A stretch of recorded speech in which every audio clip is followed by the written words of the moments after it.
We are starting a new unit on economics. So we're going to start off with our first teacher lesson with a lesson called Economics 101. First of all, what is economics? In class, we'll be doing an activity about what economics is and what you think economics is. So we're not going to do this for the recording, but we will do it in class. Let's take a look. Economics is about making choices. Most kids would say economics is about money. Well, they're not entirely wrong. Lots of things about economics have to do with money. But the real answer about what economics is it is about choices. Economics is about making choices. People make choices about what to buy, what to spend their money on. Businesses make choices about what they're going to sell. We each decide how much we want to spend money or how we want to spend the money that we have. We decide how to use the earth's resources and for what. We make choices about what to put in our personal budget. We make choices about how we're going to save the money that we make. We also make choices about what job we want and what job we apply for and what job we do. And we make choices about our country's budget priorities, and our leaders make choices as well. So economics, the official definition is, economics is the study of how people and countries make choices about how to use the resources to fill their wants and their needs. So in class, we will be doing an economics activity about needs and wants. With zombies, we will not do that for this video because we will do it in class. So first of all, to understand economics, the first basic thing we need to understand is what are needs and what are wants. So a need is something that people must have in order to survive. A want is something that a person would like to have, but is not necessarily a need for survival. In class, and if you are doing this privately, you can watch a couple of videos to explain the differences between wants and needs, because sometimes we think we need much more than we really need. We will also make a list of needs and wants, and there is a video about needs and wants to watch. So the kinds of things that you will put in your needs and your wants category may change once you learn the definitions of needs and wants. Let me explain. Needs are the things you need for survival. The only needs you have are food, water, and shelter. One exception to that is that we need clothing in our society because you have to wear clothing because it's the law. But clothing would technically be considered a shelter. So when you go out in the cold, you need to put on a jacket. You need to wear clothing to adapt to your environment. And that clothing acts as a shelter. In some places of the world, for as uncomfortable as it might be for you to think about, there are people that don't need to wear clothes because their environment allows for a temperature or a situation where they don't need to wear clothes, and they don't wear clothes because it's not a cultural norm for them. So that is something you need to keep in mind when we're talking about needs. Food, water, and shelter. Shelter is anything that can protect you from the environment, including clothes or a home or some sort of protection from the environment if you were out in the wilderness. And food and water speak for themselves. Now, food doesn't mean that you need to have the grand buffet all the time, right? You don't need to go out to Applebee's and have the top of the line food. Those are choices that you make that are really wants. You need basic food, water, and shelter. So you can survive on very little food and food that is not fancy. And of course, you need water to survive. Clean water, of course, is a need, and dirty water, we've talked about in social studies, can make you sick. So when you make your list of needs and wants, please remember that needs basically comes down to food, water, and shelter. Everything else, including your iPhone, including your video games, including, your anything is a want. Okay, let's take a look.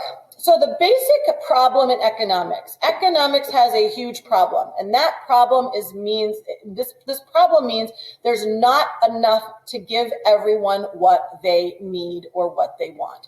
There is not enough. There are a limited amounts of resources on the earth. We have a limited amount of trees. We have a limited amount of gold. We have a limited amount of money. We have a limited amount of water. We have a limited amount of everything. So we cannot have everything that we need and that we want, okay? So the supply of what we have on earth does not meet the demand of what we need and what we want, and that becomes a problem. That economic problem is a shortage of everything, and that shortage in economics is called scarcity. Scarcity means you have a shortage. If you have a scarcity of water, you have a shortage of water. If you have a scarcity of money, you have a shortage of money. And this is what we call it in economics, is scarcity. So what is the basic economic problem?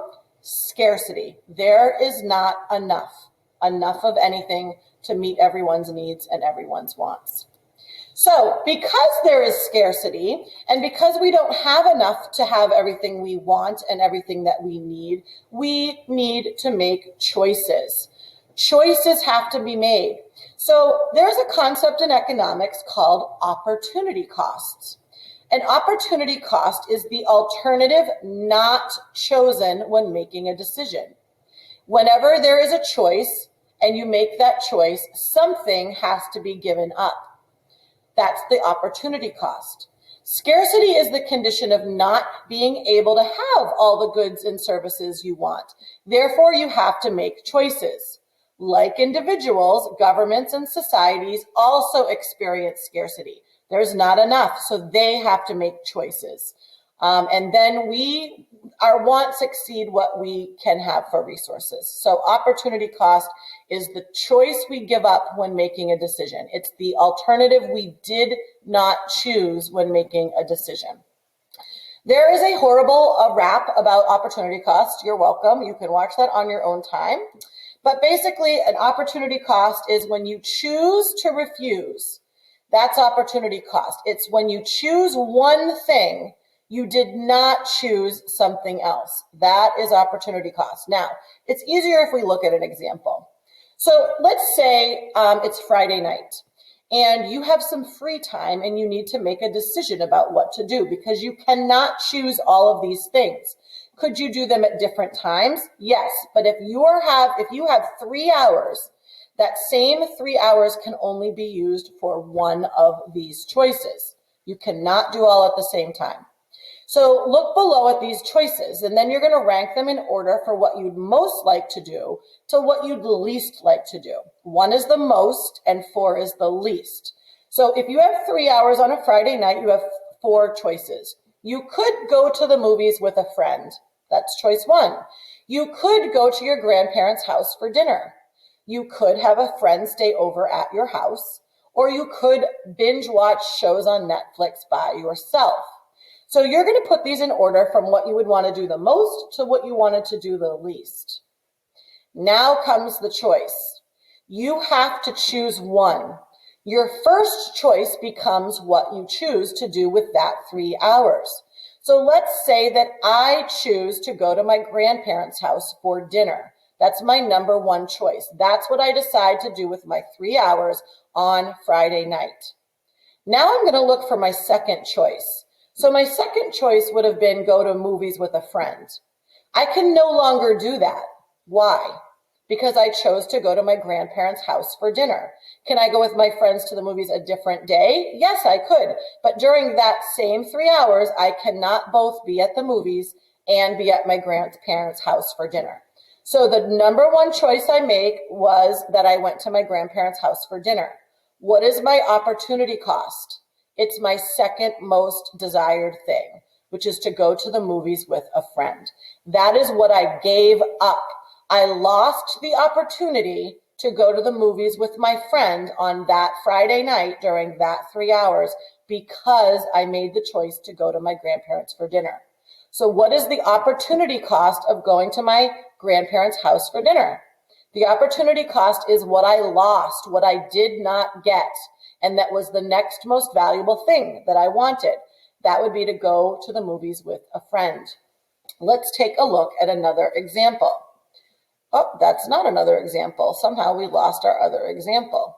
So we will look more at opportunity cost in class, but basically an opportunity cost is the cost you pay for not choosing something. When you make a decision, let's say that I have $50 and I was given $50 by my aunt for my birthday. And I have two choices. I can buy a new video game, or I can use that money to buy a new hoodie. Okay, so I have the choice. I can spend the $50 on the video game, or I can spend the $50 on the hoodie. I decide to go with the hoodie. What was my opportunity cost?